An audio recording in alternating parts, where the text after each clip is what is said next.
and welcome to the final session this evening on day one of the Museum Cities Cultural Power Symposium. I'm Lauren Parker, Head of Creative Partnerships for the Museum of London, and I'm going to be chairing the next part of this evening. This panel is Global Perspectives, Museum Directors in the City. And in this, we will be exploring the historical legacies, current responses and future possibilities for urban museums around the world. And I'm delighted to welcome 4 museum leaders today from Brussels, Cape Town, London and Santiago de Chile, who in different ways are responding with urgency and creativity to these challenges and opportunities. So welcome to Sharon, Ament, Director of the Museum of London, Yves Goldstein, Chef de Mission of Kanal Pompidou in Brussels, Chrischené Julius from the District 6 Museum in Cape Town, and Claudia Zaldívar, Director of the Museo de la Solidaridad Salvador Allende in Santiago. Before I move on to the presentations, I'm going to quickly run through the format for the session and a few small housekeeping points. So this final session will run for just over an hour. We're going to kick off with 3 short presentations from Yves, Chrischené and Claudia, before moving into a panel discussion, which will also include Sharon, Ament, Director of the Museum of London, and a chance for questions from the audience. We're really looking forward to including your questions in the conversation, so please do add them to the Q&A function during the event, and we will try and include as many of them as we can within the time. As for the rest of the event, we're providing an automated live transcription of the session, so if it's not working already, please click on the icon at the bottom of your screen to access this. And for this panel, Claudia will be presenting in Spanish and supported with translation by Anna. If you would like to hear Anna's translation in English, you'll be able to select the English option via the interpretation button on your screen before her presentation starts. And I will give you some more information on how to do this before Claudia's presentation begins. And just to remind you that we're using the hashtag MCCP2021 if you'd like to live tweet from this panel, and we will be recording this session. So I'm now going to move on to the presentations, and Yves will be our first presenter. So I'm just going to start by introducing Yves. So Yves, you're going to be our first presenter, if that's okay. All right. Yves Goldstein was appointed Director of Kanal Foundation, Centre Pompidou in 2017, after working on the creation of the future Museum of Modern and Contemporary Art in his position as Director of Cabinet to the Minister President of the Brussels Capital Region, Rudy Verwoerd, and Secretary of Government.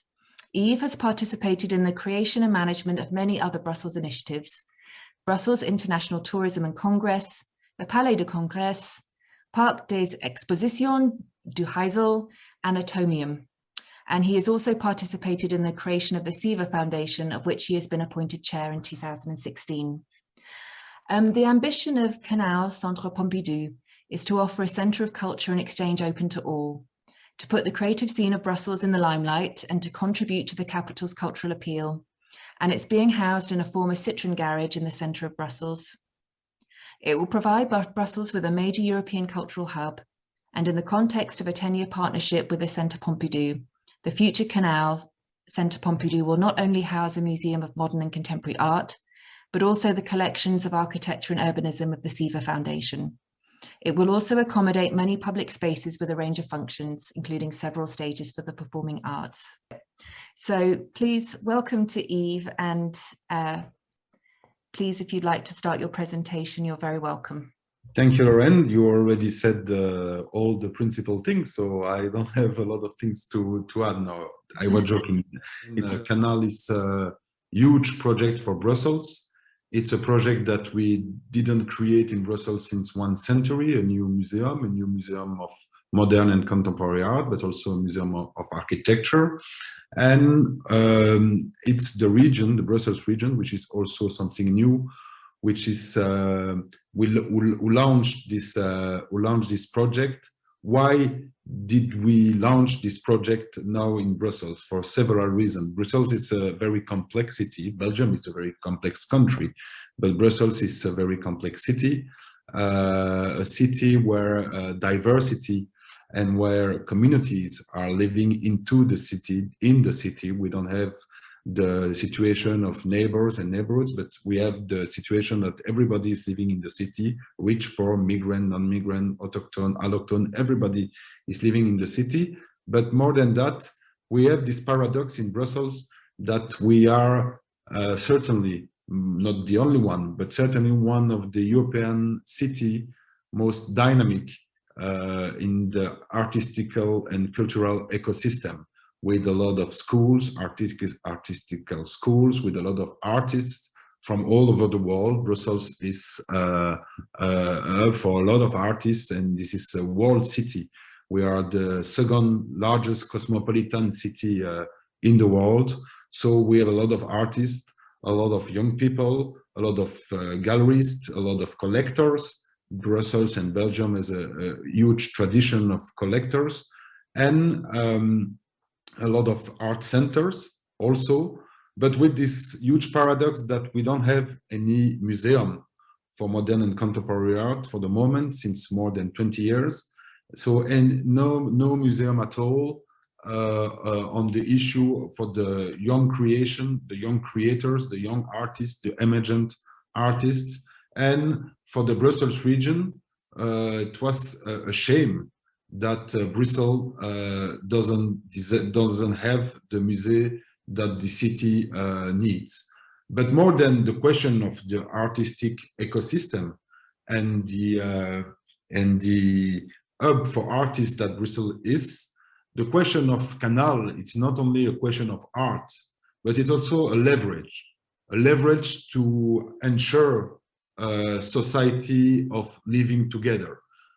As you know, all our cities, and of course it's not only the case of Brussels, all of our cities is confronted by this question of the living together from people from a lot of different backgrounds, economically, socially, philosophically, religiously, and in our society are more and more divided. The people are living in ghetto, the people are living one on the side of each other, but don't share a lot of things together, depending all those different backgrounds. And Kanal, and the idea to put Kanal into this old Citroën garage, which is iconic in Brussels, iconic in terms of architecture, but iconic also in terms of size. It's a garage of more than 40,000 square meters.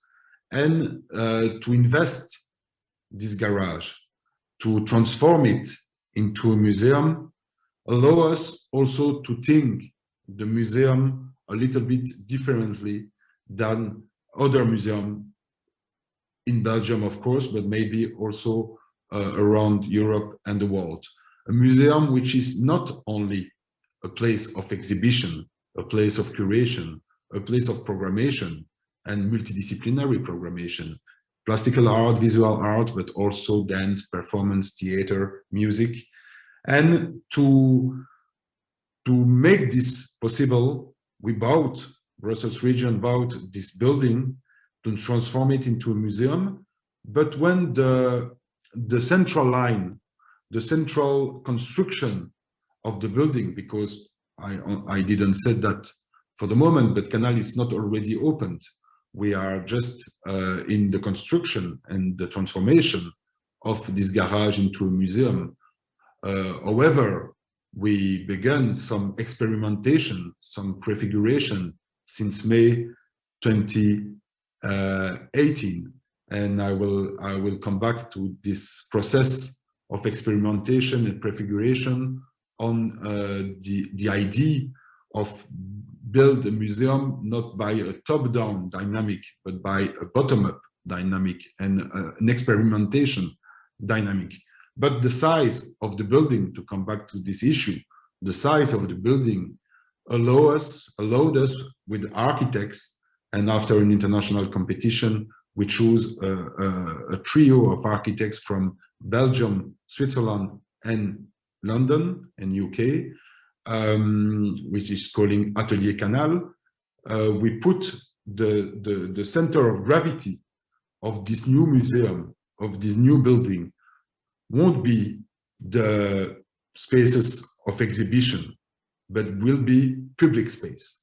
More than 20,000 square meters on the 40,000 square meters that we're going to develop on this museum will be free, open spaces for everybody in the city, without taking any tickets, but only to enjoy and to come in this space to find a place to drink a beer or something else, but we are in Brussels, so mostly a beer, to come to work. We will have co-working spaces. To come to go to the library, we will have a huge library. To come to the cultural shops that we're going to open into the museum. To come to spend the time to have a promenade into this huge building, which is by itself very interesting. And as I said many times, as the building is our first piece of collection of Kanal, and at least maybe to visit some exhibitions. But the center of gravity of this project and to offer to the city a kind of cultural and artistic city into the city. Of course, the public spaces will be invested by artists, by creation, by creators. Of course, we will have art pieces, not only in the exhibition spaces, and but also in the public spaces. But the public spaces will be totally free to come and to visit us, to spend some time with us, but also to practice. And like the 104 in Paris or other place around the world, the idea of the museum, of this museum of Kanal, is also to offer a place without any programmation to allow the people to come and to freely dance, perform, create, innovate things into the spaces of the building. And this project Kanal, we have this huge challenge to transform, of course, an old garage on a museum, on a place of culture and art. But we have also the challenge to try to transform the way of thinking a museum. One of the opportunities of this project is that we begin the project Kanal from a white page, from scratch, from no collection, from no pre-requis of thinking of how to deal a museum, but only to try to co-create, and this is a word very important, the co-creation of the project with the artistic scene of Brussels, of course, and firstly the artists, but also with the people of Brussels. And that's why, since now 3 years, and I hope we will be open in 3 years by the spring 24, with the artists of Brussels, with the communities of Brussels, with schools, with associations, with a lot of people of Brussels, we try to imagine together what will be Kanal. Kanal is not an idea in the mind of one people, of two people, of three people. It's really the idea that the energies that we have in Brussels, that this full creation hub that we are, with a lot of young artists from all over the world, as I already said, can create by bottom-up experimentation, by bottom-up prefiguration, by bottom-up creation, a museum of the 21st century. Of course, the fact that we worked this project from a white page, from nothing about collection, has also two implications. The first one is, when we open, we want to show things. So, of course, we are building a collection of the 21st century. But also, we made this deal with the Centre Pompidou to work with us, to help us, because this is the first museum that Brussels is creating, to help us to create the conditions to succeed on this journey and adventure to create from nothing a museum. So we have this partnership of 10 years. This is not a franchise of the Centre Pompidou in Brussels. This is really the Brussels-based project, Kanal project, but with the partnership of the Centre Pompidou until 27, we have this great opportunity to work with the collection of them, and also to be in capacity to present dialogue between this huge international collection of the Centre Pompidou and the work of the young artists in Brussels. Thank you very much, Yves. That was great. I'm sorry to rush through, but I'm going to move on to our next presenter, who's Chrischené Julius. Chrischené heads the Collections, Research and Documentation Department of the District 6 Museum in Cape Town. Chris's work focuses on developing an understanding of how the notion of a community museum and memory work has evolved in relation to a living community that is currently undergoing a land restitution process. Until recently, she was acting director of District 6, working across varied research, publication and curatorial projects. She is a History and Museum Studies graduate of the University of the Western Cape and the University of Cape Town. District 6 Museum opened in 1994, reflecting the people and histories of the 6th Municipal District of Cape Town. Before apartheid, this was a vibrant and diverse community of freed slaves, merchants, artisans, labourers and immigrants, with close links to the city and to the port. But in 1966, it was declared a white area, and by 1982, 60,000 people had been forcibly removed and their houses in District 6 flattened. Thank you very much for joining us, Chris. Okay, so hi everyone. So I just wanted to speak a bit about District 6 Museum, the work that it does in Cape Town. And I just wanted to say thank you for this opportunity as well. So as Laden described earlier, so District 6 is a community that was located along the slopes of Table Mountain in Cape Town. It was a very diverse community. It was considered a cosmopolitan community. And that comes from a long history of both colonial legacies, the influx of immigrants into South Africa during the 1800s and the 1900s. And what you have in District 6 is really a community that had generational ties to a particular site on the edge of the central business district of Cape Town. It was the cultural heart of the city. And there's a very long tradition in terms of people who had lived there, not having only just experience of colonialism within that area, but also the experience of slavery and emancipation, and then later apartheid as well. What is really significant about District 6 is that during apartheid, under apartheid laws, when people were racially classified, people were allocated to these racial groups, and then they were basically designated these group areas to live in. And District 6 was an example of the largest urban forced removals in Cape Town. So 60,000 people who are living on the edge of the city, who have ties, generational ties to the city. They live in the city, they work in the city, their social lives, their cultural lives happen in the city. In about 1950, people are racially classified. And then from the 1960s onwards, you actually have District 6 being declared a white group area, meaning that anybody who wasn't classified white would actually have to would be forced to leave essentially. As I was saying, District 6 is the largest urban forced removals in the country. And the added significance of the story is that not only were people displaced to about 30 kilometers outside of the city, the neighborhood was literally demolished around them. So you have a demolition process that happens over 20 years, people who experience real trauma in terms of watching their community spaces, streets, houses, community centers actually disappear in front of them over a period of time. So for many District 6s, living in the area in the 70s and the 80s was actually very similar to living in a war zone as well. In the picture on my right, you will actually see the city of Cape Town in the background.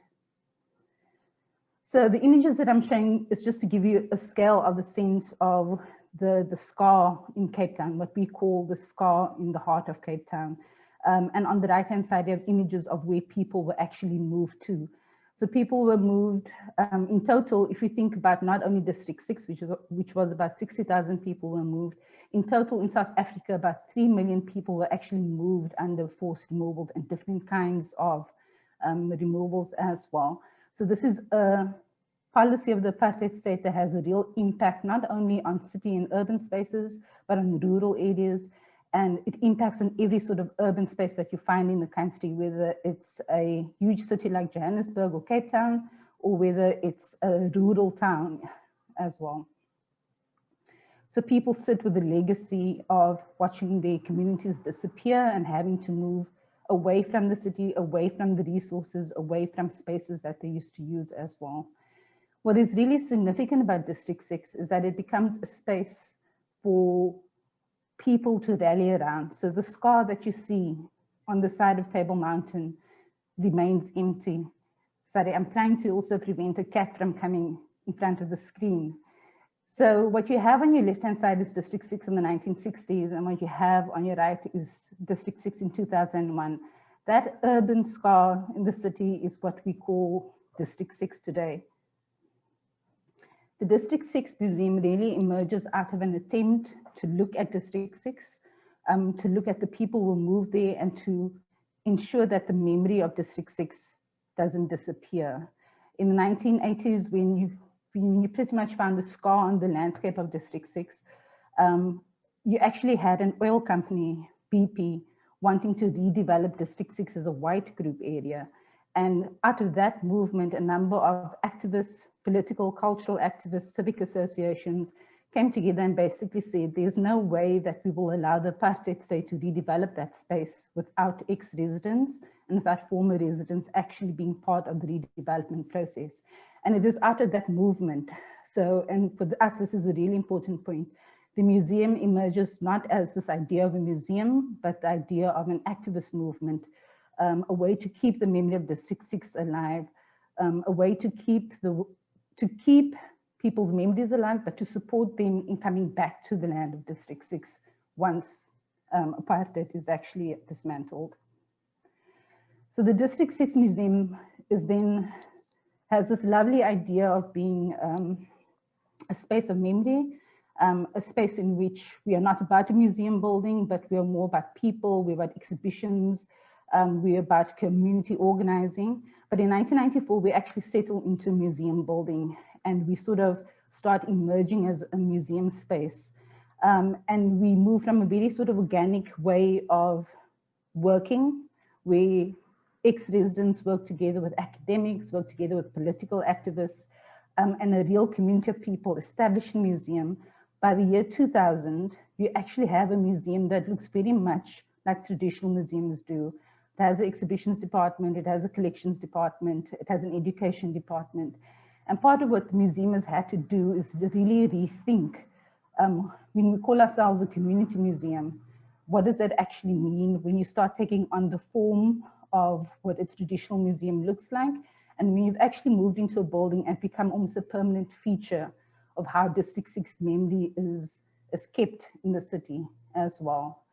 One of our tactics, and what we really sort of talk about as a memory methodology, is about the importance of the centrality of former District 6s being part of all aspects of the museum's work. That the way we come back to District 6 is not only through former residents becoming part of a land claims process so that land can be restituted, but also that we understand that coming back to District 6 and returning to District 6 for ex-residents is very much about the individual.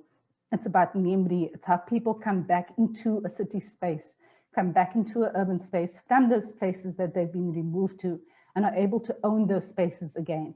For us, the museum building is sort of the base of operations for that.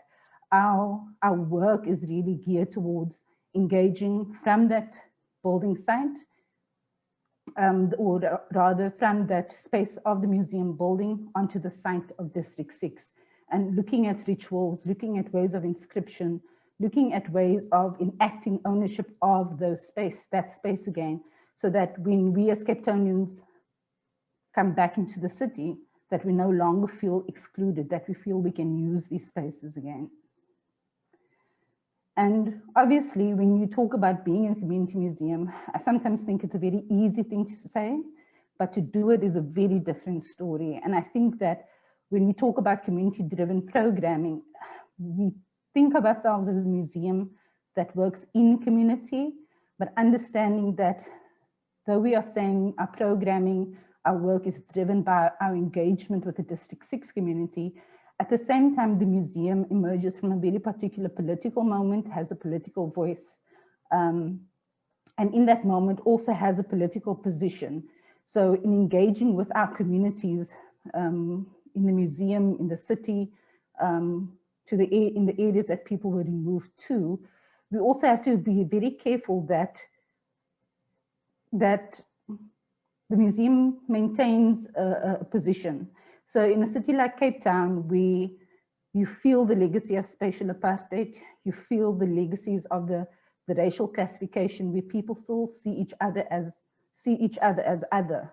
People still see each other as Black, as white, as Indian or colored. The museum has to deal with a community that very, very comfortably settles into those roles, but then has to bring in a position that really actually defies that and ask people who are elders in their 60s and their 70s to rethink what that means, what those racial classification system has meant for them. And this sometimes brings us into opposition with the communities that we work with. And for us, Chris, you have 2 minutes. Oh gosh, you have 2 minutes. Terrible. Sorry. No, that's no problem. So just to give you a sense of the site of District 6 and also the restitution process that is happening. For us, site engagement is very important. And between those spaces, from emerging as an organic community space to becoming a museum building, and then making a very considered decision to move onto the site and to claim museum work as part of site work, we've had to contend with quite a lot of questions around who does the museum serve. In the context where there's a land restitution process and new stakeholders are emerging who want to claim part of District 6 for their own sort of narrow sort of political gains, how do we engage with these new stakeholders? How do we engage with new communities? And then also, how do we not just become a museum for historical retrieval? We're actually about the present space of Cape Town. We need to speak to issues of gentrification. And one of the things in terms of thinking about how we become resilient over the next 25 years of our life is really about standing our ground in understanding what the long-term impact is of working, of cultural work, but also understanding that when you call yourself a community museum and claim to be working in community, at the same time, we must be very careful of that slippage that happens where you actually start representing community. And so we really feel that museum, we adopted the term in a very sort of reluctant way, but we also want to explode what that means and how communities can use museums as public spaces in Cape Town, especially in a context where museums represented very much apartheid sort of narratives. Thank you so much, Chris. Really fascinating, and hopefully we can pick up some of the themes that you've pulled out about museums being base of operations and the relationship between museums and public space in our kind of discussions in a moment. I'm now going to pass on to our final presentation before we move into the discussion. I'd like to welcome Claudia Zaldívar. Claudia is an art historian and an expert in cultural policy. Since 2012, she has been director of the Museo de la Solidaridad Salvador Allende in Santiago, Chile. And before that, she was director of the Gabriela Mistral Gallery in Santiago. Claudia has organized significant exhibitions that include Juan Downey, Installations, Drawings and Videos in 1995, and YA SCL 2006. She has also been editor and co-editor of multiple publications that include Art and Politics with Nelly Richard and Pablo Ayazon, 2 catalogue raisonnés published in 2013 and 2017 by MSSA, and a large number of exhibition catalogues. The Salvador Allende Solidarity Museum is a museum of modern and contemporary art with one of the most important collections in Latin America, with more than 2,700 works. The history of Chile and the ideological tensions that the world has faced have crossed the different stages of the museum, which since its creation has adopted different names, opening as the MSSA in 1991. The museum is located in the Republic neighbourhood in the western part of Santiago, an area of great wealth in the second half of the 19th century, before becoming a site of torture centres, secret police and disappearances after the military coup in 1973. Until 1990, with the arrival of democracy, the neighbourhood was called the Bermuda Triangle. Today, the neighbourhood reflects these different public and private histories, and the museum plays an active part in its neighbourhood and communities, in telling these stories and creating new civic models and programmes for coexistence, respect and dialogue. Claudia is going to be presenting in Spanish. If you would like to hear her presentation being translated into English, please look for the interpretation button on your Zoom dashboard on your screen and select the English option, and you should be able to hear Anna translating. Quiero agradecer al Museo del Hombre, a Brunel University y a Urban Lab por el interés en el proyecto del Museo de la Solidaridad y por esta plataforma de diálogo tan necesaria hoy, que están propiciando. El Museo de la Solidaridad Salvador Allende es un museo de arte moderno y contemporáneo que nació en 1971 con la misión de ser un museo para el pueblo de Chile, conformado gracias a una movilización internacional solidaria a partir de la donación de las obras de los propios artistas. El espíritu que sus fundadores le dieron era diferente a la concepción tradicional de museo. Buscaban abandonar la posición elitista propia de una cultura hegemónica, con la idea de acceder a las artes plásticas al pueblo latinoamericano de una manera viva, con fines culturales y educativos, de plena accesibilidad democrática.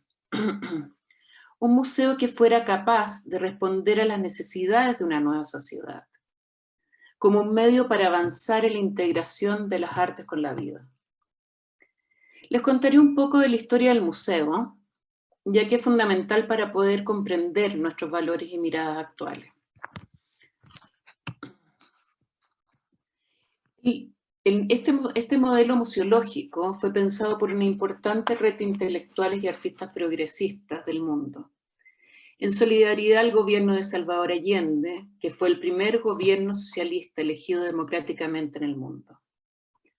Fue liderado por Mario Pedrosa, un crítico de arte brasilero exiliado en Chile, un fantástico crítico de arte brasilero, quien conformó el Comité Internacional de Solidaridad Artística con Chile, integrado entre otros por la crítica de arte Thor Ashton, Julio Carlo Argan, Ronald Penrose, Harald Seaman, entonces director de Documenta 5, quienes promovieron la idea en sus países e invitaron a artistas a donar sus obras para este nuevo museo.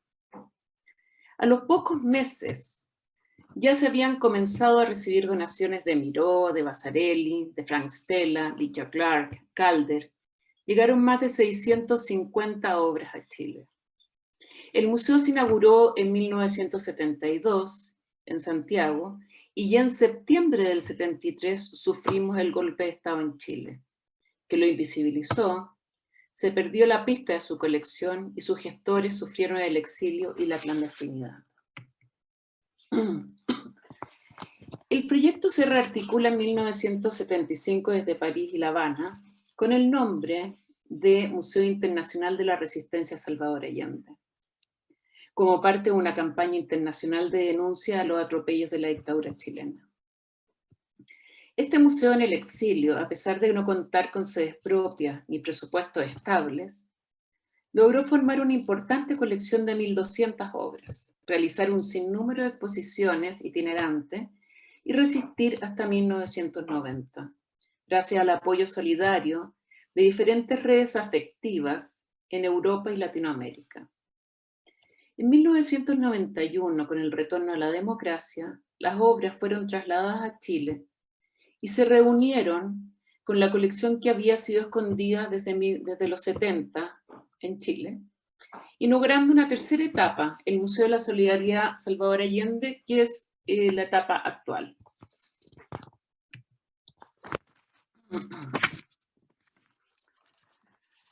Se me ha solicitado en esta presentación que me refiera específicamente a la política de vinculación con el territorio que estamos llevando desde el museo.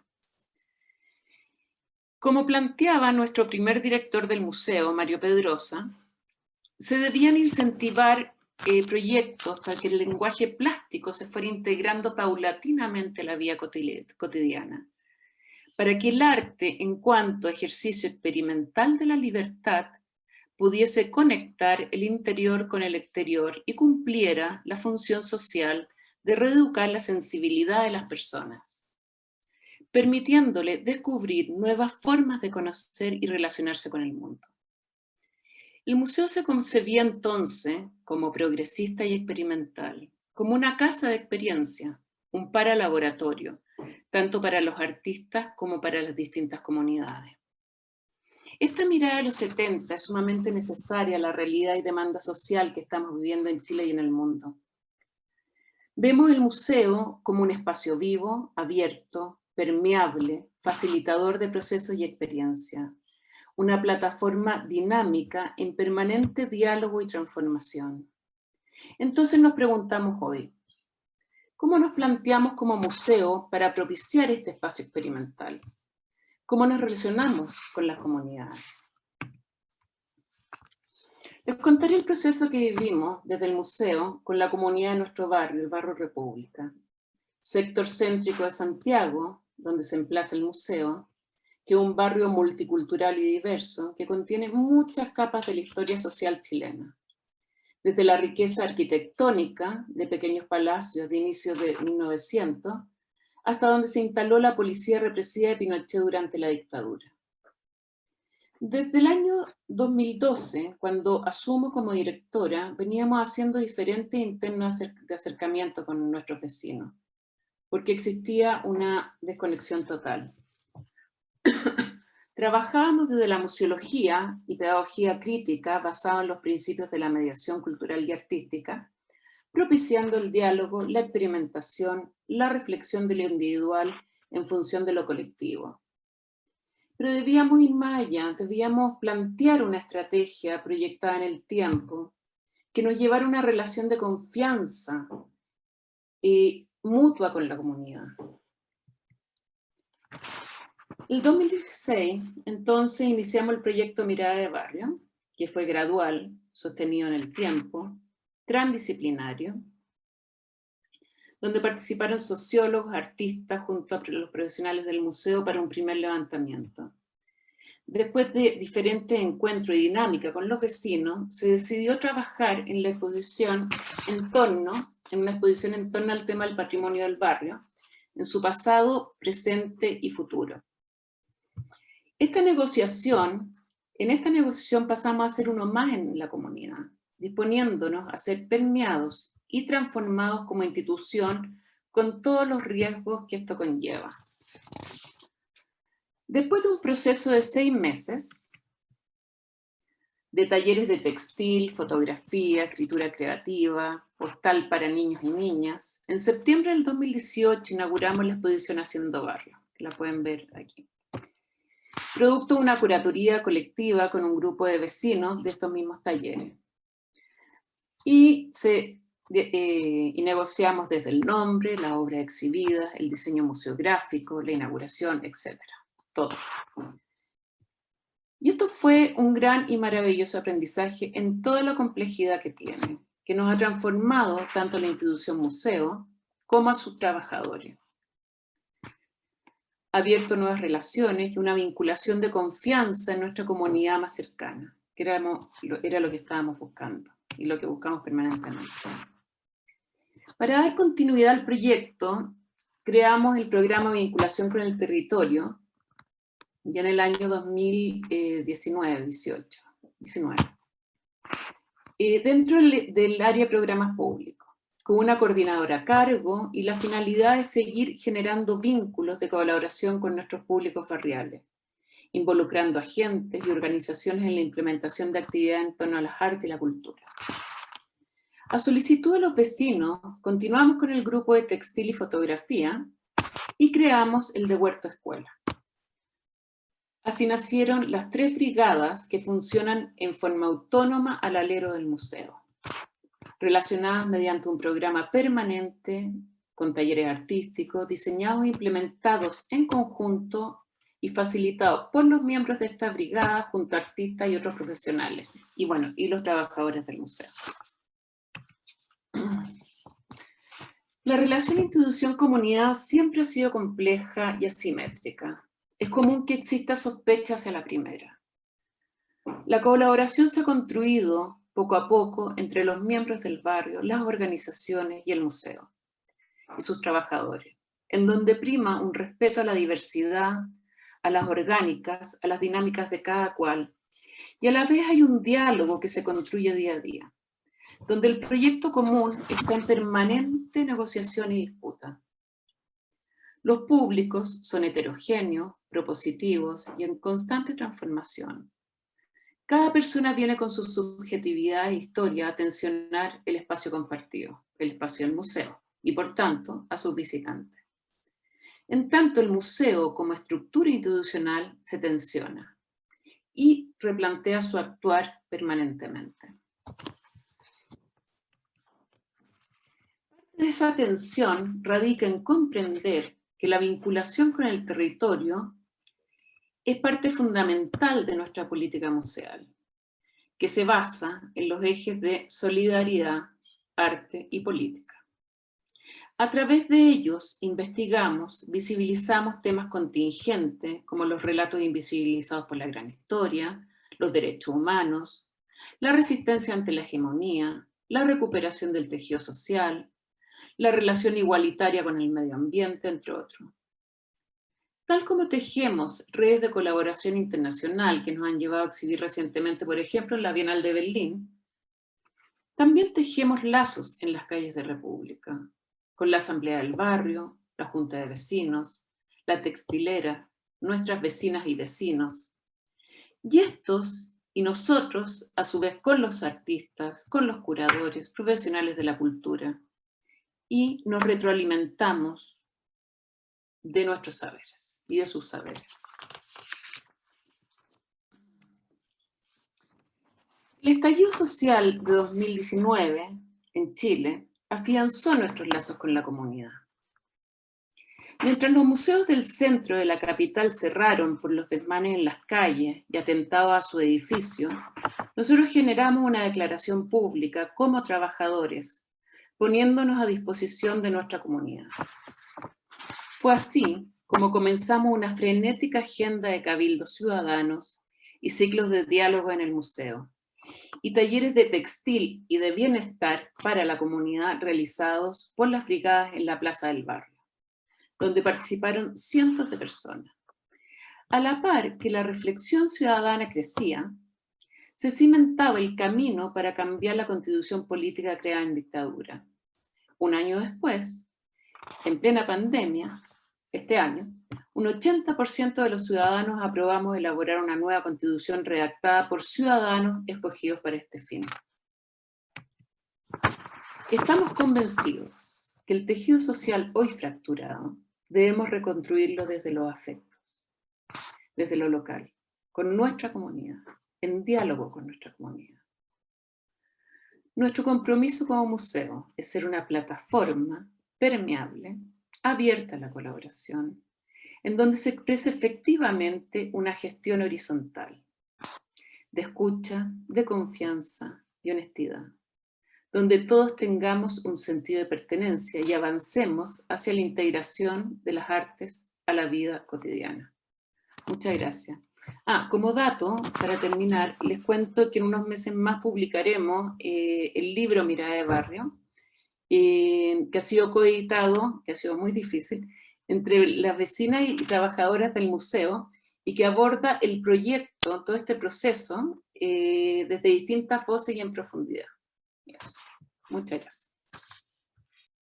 Thank you very much, Claudia, and thank you very much, Anna. That was fantastic. And apologies for anyone trying to follow the captions. Zoom became very confused between the Spanish and the English.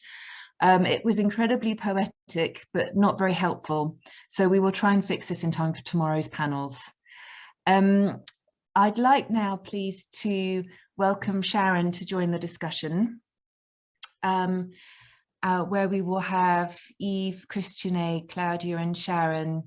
And thank you very much for Anna. If you could stay on, please, to help with translating for Claudia. So I'm going to start with a first question for Chris and Claudia, if that's okay. And Chris, if you wouldn't mind starting. You've both talked about this a little bit in your presentations, but I was wondering if you could just talk a little bit about the way that the histories, politics, and people of your local neighborhood have affected the way that you work and your museum works. Okay, thanks. So I think when the museum started, we were very clear about who our community was. Our community was 30 kilometers outside of the city. And our intention was to represent sort of voices of what we call the everyday experience of apartheid. And what has become clear to us is that in a good way, with the sort of new democratic government coming in, people who lived in District 6 could actually claim land to come back to District 6. And what has happened over the past, I would say 10 years, is that you now have a new emerging District 6 community who has actually moved back onto the site of District 6. And with that has come sort of a whole range of ways in which the state has sort of mobilized District 6 identity and sort of narrowed it to sort of represent colored identity in Cape Town, and has actually then sort of used a land claims and the land restitution process, well, has politicized that process and actually, how does one say, mobilize this idea of colored identity as only being associated with District 6. And so you have a returning community who still sometimes speaks in that language. And the museum comes from a very particular sort of non-racial political movement. And so what we had to experience over the past 10 years is that with the community that is coming back to District 6, we've had to really unpack racial classification, how that's impacted on people and their identities in Cape Town. We've had to deal with a community that is actually younger than people who were forcibly removed from District 6. And so they don't have a living memory of the area. And so their expectations of what it means to come back to District 6 and what it means to live there is very different compared to an elder from the area. And in that sort of, the Afrikaans word for us is mengelmoes, in that sort of, not a mengelmoes just describes a hodgepodge in a way, I suppose. You actually you find it very difficult for people. People want the museum to represent what it means to be, or what it is to be a colored experience in Cape Town, which is the old sort of apartheid era racial classification term. And the museum constantly has to talk about this idea of a District 6 that was much more than that, was much more complex than that. And that sometimes puts us in opposition to a new community that's coming back, and also people who are still mobilizing the story of District 6 to represent that narrow identity. And I think for us, it means that the framework of our work doesn't change. And so we have many sort of mural projects, craft projects. We enter the memory of District 6 through creativity. While that framework doesn't change, the conversations that we have with communities change, and they become much more difficult. And so we've had to adapt this idea of being okay with the difficult dialogues that need to exist within community spaces. Thank you. Claudia, if I could ask you, I mean, it's interesting that some of the approaches seem similar between your museum and what Chris mentioned just now. Are you finding that your approach is different? Are you having the same difficult conversations now, or how does it work in terms of that you know, the relationship that you have with your communities?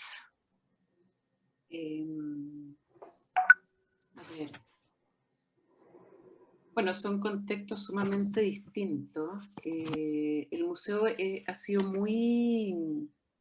La política del museo está muy influido por la historia del museo, por un lado, por el barrio donde vivimos también. Nosotros, los ejes por los que nos guiamos, como nuestra... es arte, política y solidaridad. Ana, perdón, esta performance, ¿cómo lo hacemos? Pues ve diciendo como algunas frases y ahí yo te traduzco. Ya, perfecto. Ok. ¿Pero me estás siguiendo? Sí, estoy tomando nota para traducir. Entonces nos interesa mucho como museo tener ese diálogo horizontal. Para nosotros ese diálogo horizontal es, desde ahí trabajamos la experimentación en el museo, en ese diálogo y en esa tensión con la comunidad. Ahora, el museo no es solamente el trabajo que hacemos con la comunidad, sino que planteamos, por ejemplo, arte contemporáneo, trabajamos con las colecciones, hacemos investigación contemporánea con los archivos, con nuestra historia, con red internacional de investigadores. ¿Ana? Sí, okay, I'm gonna translate what she just said. So she's saying that, well, so the context to begin with is completely different, no? So in the case of the Museum Chile, the museum has been completely affected by the political history of the country, but also by the neighborhood. So she's repeating again how the axis of art, politics, and solidarity are like the axis there the museum is centered on. So they are interested on this horizontal dialogue and this with the neighbors, and to keep having this tension with them, with the neighborhood and the museum.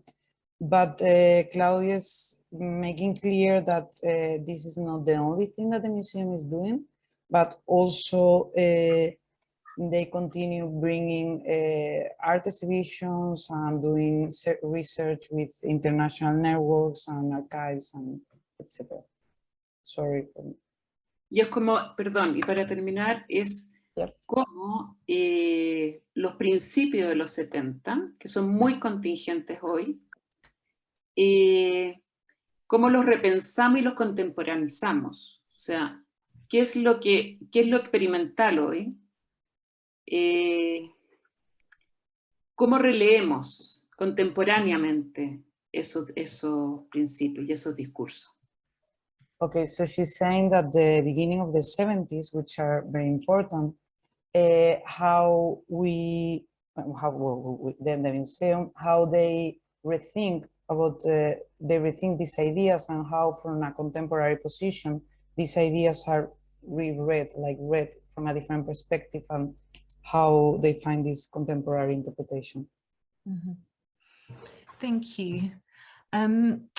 If I can move on to ask a question of Yves and Sharon now, which is, for me, one of the fascinating things about this panel is that you have two museums which have a long-standing relationship and in different ways are negotiating that in terms of their current practice. For Sharon and Yves, you're both either creating a new cultural project or reimagining a cultural project using existing buildings in existing places with existing communities and uses. And I was interested to know whether that's had an impact on the ways that you're going about creating your new cultural spaces, and in what ways? I don't know who would like to nominate themselves to start. Yves, do you want to say something? Sharon first.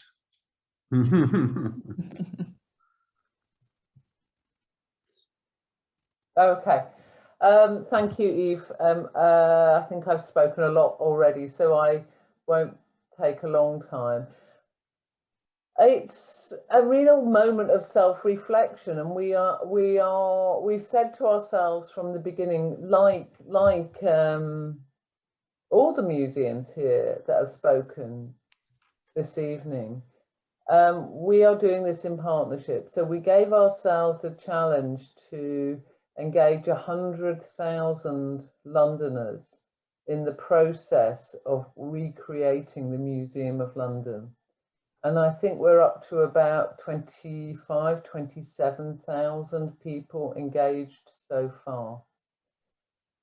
And that just is a kind of moment of real recognition that actually there isn't, you know, that if we to manifest something, you know, so I'm trying to use my words very carefully, to create something or to manifest it, it's a different sort of attitude. We're driving we're driving a manifestation of a museum, but it's aiming to be done in participation and collaboration. And so that brings about all sorts of interesting challenges and opportunities. And that balance between the curator as the source of all knowledge and the curator who is out on the street. There's 7 million curators in London, all experts in different fields. And I think harnessing that is a huge and wonderful opportunity for us, which is starting to reverberate through the whole organisation. That's just one example from the Museum of London. There are many other strands to what we're doing, but I call on that kind of shift in understanding the power and knowledge that is from an expert to everybody else. And those experts can be people who are not called curators. They could be, you know, the skateboarder who knows about the history of skateboarding in London. They could be somebody who runs a cafe and knows about selling food in London. They could be somebody who makes dresses in London, and on and on. The expertise is all around us. And I think that expertise and what those experts can bring together is very interesting.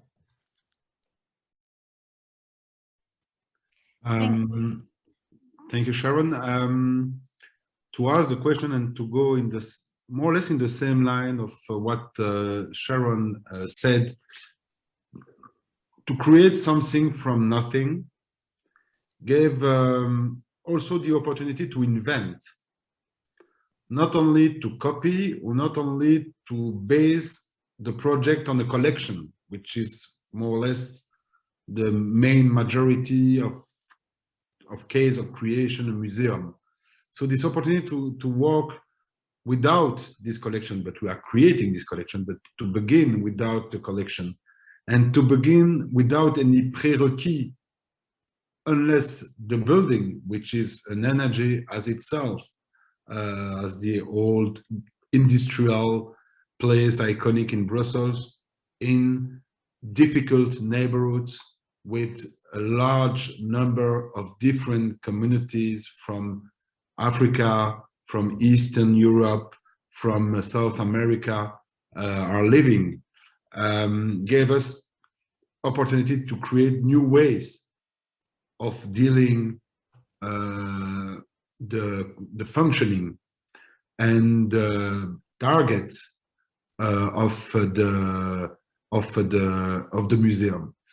And the idea that we had to begin to make more concrete, more real, this idea of museum before the opening, and 6 years before the opening, give us the opportunities to work in 2 phases. One phase of 3 years from May 18 to now, which was in the old building. We invest the old building as it was a garage with a lot of different projects driven by us, but driven also by a lot of other actors in the scene of Brussels to work with us, to invent things to do in the garage during those 3 years.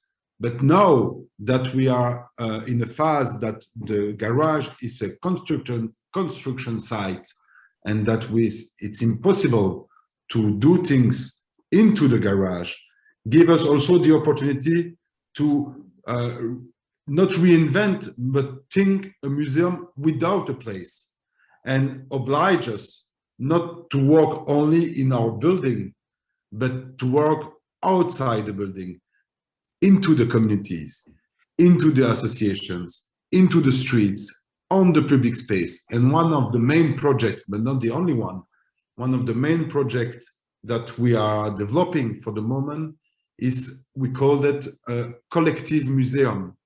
We are working with more than 100 associations, communities, and with the mediation of artists to build the collective story of Brussels. As Sharon said, everybody could be a curator, but more than that, everybody has a story.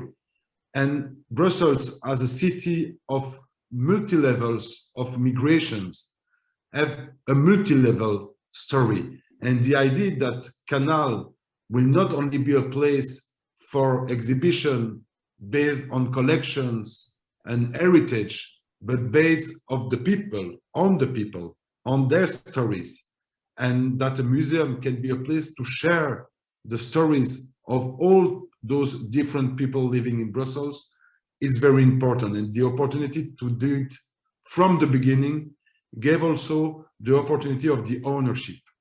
What we are facing in our neighborhoods with our communities in Brussels is a kind of mental border of some people on their relation with the museum. A lot of people are thinking that the museum is not a place for them, and that it's only for the elite, for the people, the knowledge of curation, the knowledge of art. And one of our targets with Kanal is to prove and to allow that all the people can own a museum as a place for them.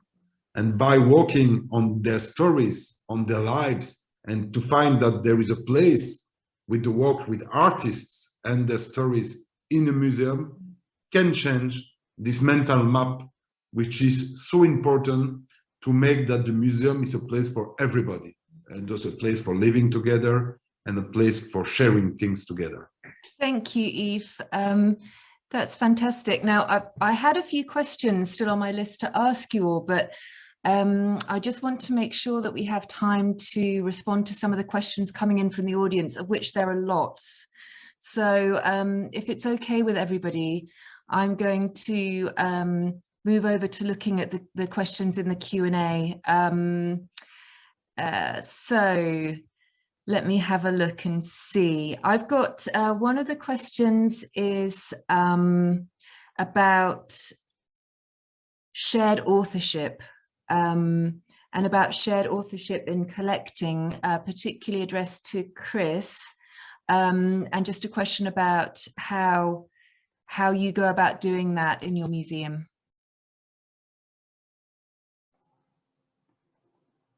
Okay, thanks. So I think I read the question, and I would say there's quite a high level of shared authorship in the museum space.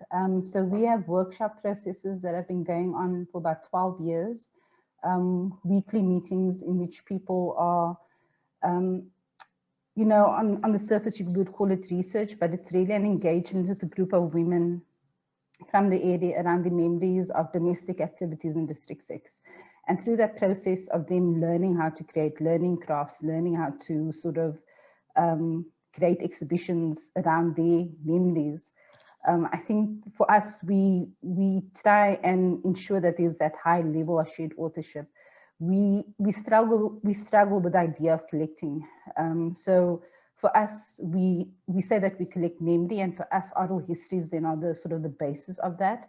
But at the same time, we've fallen into the pattern of traditional museums where you collect for collecting's sake. And so trying to, for example, reimagine what being a community archive means. That is our challenge at the moment. It's one thing to say that, yes, we have an archive that holds oral histories, memorabilia, mementos, all these very precious keepsakes of people's lives. But at the end of the day, we then we have to pose the question, what does it mean to have that archive and that collection if it's in a room, locked up, taken care of? And for us, in where we are in terms of being 25 years old, still seeing ourselves as a community museum, that question of digitization obviously looms large. But in a South African context, we have to look at who has access to data, who can afford data. Digitization isn't just a logical answer to provide access or to rethink ways of how people can access. So I would say that we fight in the museum about when is the appropriate time to collect, because there are moments where we feel we actually just have to respect the process that is happening, and that the goal isn't to collect every single story of 60,000 people who were removed. That sort of historical retrieval is important, but at the present day, it has to sort of link up with present day experiences of the city with young people. How do they claim ownership of the city? How do they enter the city? Do they understand how apartheid has shaped Cape Town? And so I would say that we use the words co-create, we use the words shared authorship, we use the words in community, but we also know that that is a very difficult road to travel if you're also trying to maintain an organization and to ensure its sustainability over the next 25 years. Thank you. There's a few questions that are coming in about the relationship between museums and their buildings. For example, Hua Dong has said, why do museums have to be confined into a building or a space? Can a city itself become a museum? And I was just thinking a little bit, Chris, about your sense of the museum being a base of operations, or for Yves, that sense of a kind of contact zone between people and the museum and its collections. And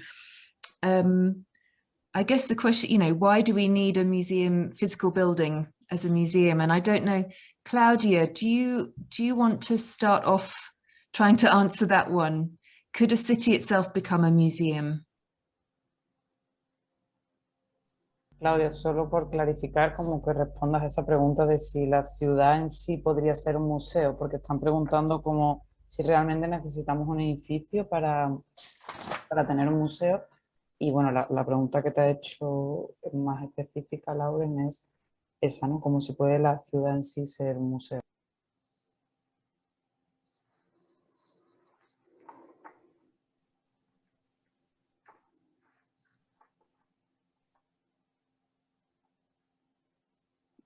Claudia, estás en mute, Claudia. Me dejaste pensando, Lauren, si un museo puede ser una ciudad. Lógicamente en la ciudad se despliega toda la memoria, la historia, están todas las comunidades. Claro, y ahí está el tema de la relación del arte con la vida, de cómo logramos de hacer que los sujetos estén repensando y dándoles a ver qué es la misión en el fondo que tenemos desde el museo, que lo vemos desde el Museo de la Solidaridad como Museo de Arte Contemporáneo y Moderno. Cómo trabajamos temáticas que están en la ciudad y les hacemos una relectura, o sea, hacemos la relectura desde el museo, cómo las visibilizamos. Y aquí hay temas que son sumamente significativos. O sea, por ejemplo, si pensamos en el estallido social, que lo veníamos hablando, del 2019 en Chile, ahí están pasando muchas cosas, pero tú dices, bueno, ¿qué sucede con el museo en la situación del estallido del 2019? Y ahí lo que sucedió en el caso de nosotros, en donde contaba yo en mi presentación, que la mayoría de los museos cerraron o cerraron las puertas a las exposiciones porque aparte había un estado de excepción, salieron los militares a la calle, primera vez después de la dictadura. Claudia, stop. Bien. Ana, creo que hay que... O te ayudo. No, Pero- sí, o sea, yo voy comentando y si tú me interrumpes, sí, eso sin problema, Mónica. Vale, okay. So at the beginning, Claudia was saying like you kept me thinking like about this idea of museums and buildings, and because obviously the city has all these layers, no, of memory, history, community, and how it's related to, or how they're trying to work in this relationship between art and life. So she's saying how in the museum they try to work in the themes or topics that are in the city, and they're trying to reinterpret these topics and make them visible from the museum. And then she jumped into the city in this moment of the upheaval in 2019 in Chile, like all these riots and protests. And what happened with the museum, in this moment, in the connection with the city, and she was explaining how most of the museums closed, and it was a very difficult situation because the militaries were in the streets, for the first time since the dictatorship. Claudia, sigue ahora, perdona, es que era mucho que traducir. No, y lo que sucede ahí con el estallido social, que creo que es un muy buen ejemplo, muy álgido, es que así como cierran todos los museos en Chile, nosotros mantuvimos abierto el museo, ¿no? Cerramos las exposiciones y abrimos el museo a la comunidad, una comunidad que veníamos trabajando fuertemente desde hace 3 años. Y ahí tú te das cuenta de cómo esa retroalimentación entre el museo y la comunidad y la ciudad es fundamental. O sea, cómo tú estás trabajando distintas líneas, o sea, desde programar exposiciones, trabajar con debate y pensamiento, y trabajar con la comunidad en esa retroalimentación en distintos niveles también. Entonces ahí la comunidad se tomó el museo y empezaron a hacer los primeros cabildos en Chile desde el museo, los cabildos ciudadanos. ¿Ana? Vale, una pregunta, cabildo, no sé a qué te refieres. Son asambleas comunitarias, disculpa. Okay. Que fueron las asambleas que empezaron a trabajar la nueva constitución para Chile. Okay, so she's saying how this moment of upheaval or protest in Chile in 2019 is a very good example because, well, most museums in the city closed, but they were open. The museum was open. They closed exhibitions, but they opened the museum for the people and for the community. So after 3 years of interaction that they had already a consolidated relationship with the community, this interaction that Claudia sees as fundamental between the museum, the community, and the city was working really well in this moment, and it showed the different levels, that this interaction has. So she's explaining how the community, like they took the museum, like they occupied, let's say, in a way, the museum, and they created these like social assemblies, or like social movements, or social assemblies would be the word, in the museum itself, how these social movements were happening in the museum. Y para terminar, y cómo la propia comunidad, desde el museo, salió al espacio público del barrio a trabajar con los vecinos que estaban muy estresados con el estallido social. Entonces dieron talleres de bienestar, dieron talleres de textil. Ese último textil que yo mostré en la marcha del 8M fue hecho por las textileras en esa plaza, ¿sí? Como una forma de trabajo comunitario en torno a lo que estaba pasando en Chile, al tema de la desigualdad. Ahí cierra. Okay, so just to finish, it was a very important moment how this community that they were working in the museum, they went out to the neighborhood itself and how they did all these workshops, and they worked with the population that they were obviously very stressed. So how the neighbors were very stressed, and the fact that they were bringing these workshops to the street worked really well. Finally, Claudia mentions this 8th of March textile that it was done in one of these workshops. Okay, I'm very sorry to have to draw this session to a close, and I know there were lots of questions in the Q&A that we didn't have time to read, but I very much look forward to continuing the conversations tomorrow. I'd like to pass on my warmest thanks to all the speakers this evening from the different sessions, and to you all for joining, and we look forward to seeing you again tomorrow. Thank you very much.